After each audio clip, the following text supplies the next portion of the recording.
So one and only the most handsome hunk, जिनकी style के सभी हैं दीवाने, जिनके स्माइल के सभी हैं दीवाने, उन्हीं के बारे में यानी कि मोस्ट फेमस आपके शुक्ला जी के बारे में मैं आपको बताने वाली हूँ इस वीडियो में। तो चलिए जानते हैं इस वीडियो में उनकी पूरी बायोग्राफी के बारे में। नमस्कार, मैं स्निग्धा स्वागत करती हूँ आप सभी का हमारे चैनल पर। आपको बता दें कि द मोस्ट हैंडसम हंक यानी कि सिद्धार्थ शुक्ला की बात कर रही हूँ। तो सिद्धार्थ शुक्ला के फैंस के लिए बेहद ही अच्छा मौका है उनके बारे में ईच एंड एवरी डिटेल्स जानने का, जिसमें मैं आपको बताऊंगी कि किस तरीके से उन्होंने क्या उनके एजुकेशंस रहे हैं, कैसे उन्होंने कहाँ से स्कूलिंग की है, पेरेंट्स फैमिली बैकग्राउंड, साथ ही साथ आपको बता दें कि करियर में कैसे डाउनफॉल और अपग्रेडेशन हुए उनके करियर में, पूरी जानकारी, यहाँ तक कि उनके अफेयर्स के जो चर्चे रहे हैं उसके बारे में मैं बताने वाली हूँ। तो अगर आपको जानना है सिद्धार्थ शुक्ला के बारे में तो ज़रूर देखिए ये वीडियो, और साथ ही साथ अगर हमारे वीडियो पसंद आए तो लाइक शेयर सब्सक्राइब करना बिल्कुल ना भूलें। और सिद्धार्थ शुक्ला के फैंस तो बिल्कुल भी ना भूलें, क्योंकि इनके लिए ये वीडियो बेहद ही खास है। चलिए शुरू करते हैं सिद्धार्थ शुक्ला की जर्नी के बारे में। बात करें सिद्धार्थ शुक्ला की तो उनका नाम है, रियल नेम है सिद्धार्थ शुक्ला। साथ ही साथ कई लोग उन्हें हैंडसम हंक और की वजह से जानते हैं, काफ़ी लोग उन्हें हैंडसम हंक भी बोलते हैं। इसके अलावा अगर हम उनके डेट ऑफ बर्थ की बात करें तो उनका जन्म हुआ था 12 दिसंबर 1980 में, और वो जन्म लिए थे दिल्ली में। जी हाँ, वो दिल्ली के बंदे हैं। इसके अलावा अगर बात करें उनके एजुकेशन की तो उन्होंने इंटीरियर डिजाइनिंग का कोर्स किया है ना, ये शॉकिंग, इंटीरियर डिजाइनिंग का कोर्स किया उन्होंने। और उसके बाद वो आपको बता दूं कि उन्होंने मॉडलिंग की दुनिया में कदम रखा। मॉडलिंग की दुनिया में उन्होंने मिसाल कायम कर दिया ऐसे। साथ ही साथ अगर हम आपको बता दें कि वह काफ़ी एक बहुत ही अच्छे एथलीट रहे हैं, टेनिस प्लेयर रहे हैं, साथ ही साथ फुटबॉल प्लेयर रहे हैं, यानी कि he is a proper sporty person, यानी उन्हें स्पोर्ट्स खेलना बहुत ही पसंद है, तो वो काफ़ी स्पोर्टी हैं। इसके अलावा फैशन कॉन्टेस्ट में उन्होंने पार्टिसिपेट किया था। अपनी मम्मी और बहन के बोलने पर उन्होंने फैशन कॉन्टेस्ट में पार्टिसिपेट किया, लेकिन उस फैशन कॉन्टेस्ट में वह जीत नहीं पाए थे। लेकिन आपको पता है उन्होंने इतनी अहम पहचान बना ली थी कि लोग उन्हें लिटरली कॉल करके बुलाने लगे थे टीवी एड्स के लिए, और उनको मौका मिला उसी वक्त मॉडलिंग करने का। और उनको एक एड मिला पैंटालून्स की तरफ से, यानी पैंटालून्स के एड में वो कास्ट किए गए। वहीं 2015 में उन्होंने काफ़ी सारे मॉडलिंग की, एक्टिंग की। सबसे पहले बात करें तो मॉडलिंग में उन्होंने एक अहम किरदार निभा लिया और एक अहम पहचान बनाई, जिसके बाद वह काफ़ी सारे टीवी सीरियल्स और एड्स में भी नजर आने लगे। टीवी सीरियल्स की शुरुआत टीवी एड्स के बाद हुई, लेकिन सबसे पहले वो टीवी एड में नजर आए थे, और उसके भी पहले वो पैंटालून्स के एक एड में नजर आए थे। बात करें मॉडलिंग की दुनिया में तो सबसे पहला कदम उन्होंने 2005 में रखा था, और 2005 में उनको नेशनल मैन हंट के अवार्ड से नवाजा गया था, यानी कि नेशनल मैन हंट के अवार्ड के विनर रहे और रनर अप रहे थे वो। और उसके बाद उनके साथ काफ़ी बड़ा ट्रेजेडी हुआ कि उनके पिता का निधन हो गया, जिनको लंग कैंसर हो गया था, और फिलहाल वो उनके लाइफ का सबसे बड़ा डाउनफॉल था, क्योंकि वह ऑलरेडी मॉडलिंग की दुनिया में उन्होंने कदम रखा ही था, काफ़ी अच्छा कर रहे थे करियर में, लेकिन अचानक से उनके पिता का निधन होना उनके करियर में बेहद ही बड़ा दुखद मौका था, जिस वक्त उन्होंने मॉडलिंग करियर सब चीज़ें छोड़ी और पहले अपनी फैमिली को उन्होंने फोकस किया, और फिर वह धीरे धीरे अपने फैमिली के साथ डेवलप होने लगे। और उसके बाद वह पूरी तरीके से अपनी मम्मा पे डिपेंडेंट हो गए और अपनी मम्मा के साथ ही रहने लगे, और अपनी मम्मा के ऊपर प्रॉपरली डिपेंडेंट हो गए, और अपने पूरी दुनिया अपनी मम्मा को ही मान लिए। इसके बाद अगर बात करें उनके करियर की तो करियर में उसके बाद उनका काफ़ी ज़्यादा अपग्रेडेशन हुआ, क्योंकि उनको काफ़ी सारे मॉडलिंग शोज़ भी मिले, काफ़ी सारे उसके बाद उनको टीवी सीरियल्स भी मिलने लगे। साथ ही साथ आपको बता दें कि काफ़ी सारे एड्स भी मिलने लगे थे उनको। टीवी सीरियल्स की बात करें तो 2005 में उन्होंने बाबुल का आंगन जैसे टीवी सीरियल में काम किया था, जिससे उनकी कुछ अहम पहचान नहीं बन पाई थी, लेकिन करियर की शुरुआत उनकी 2005 में ही हुई थी, और 2005 में उन्होंने पहले टीवी सीरियल में बाबुल के आंगन में काम किया था। उसके बाद एक और सीरियल आया अजनबी, उसमें भी उनकी कुछ खास पहचान नहीं बन पाई। लेकिन जो टर्निंग पॉइंट साबित हुआ उनके करियर का, उनके लाइफ का, वो साबित हुआ 2013 में। जी हाँ, 2013 में आपको बता दें कि कलर्स टीवी के सबसे सुपर डुपर हिट सीरियल यानी कि बालिका वधू में उनकी एंट्री हुई थी। और फिर बालिका वधू में एंट्री होने के बाद तो जैसे उनके करियर का टर्निंग पॉइंट ही आ गया, क्योंकि उसके बाद ही उनकी एक बहुत ही अच्छी पहचान बनने लगी।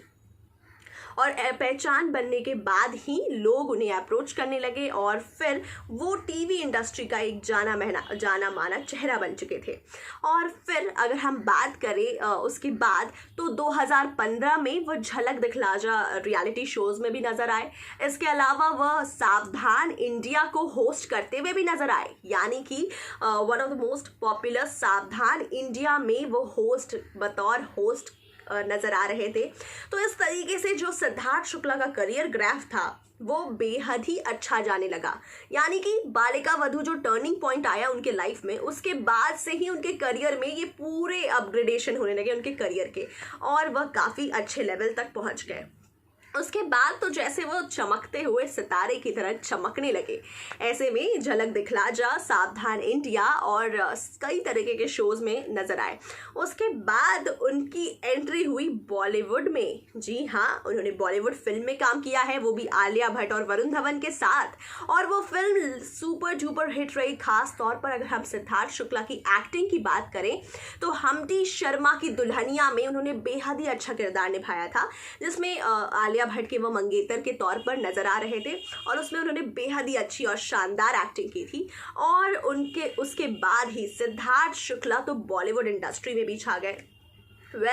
करण जौहर की मूवी हमटी शर्मा की दुल्हनिया में काम करने के बाद सिद्धार्थ शुक्ला तो करण जौहर को मोदी ही समझ चुके थे। मैं ऐसा क्यों बोल रही हूँ, चलिए मैं आपको बताती हूँ।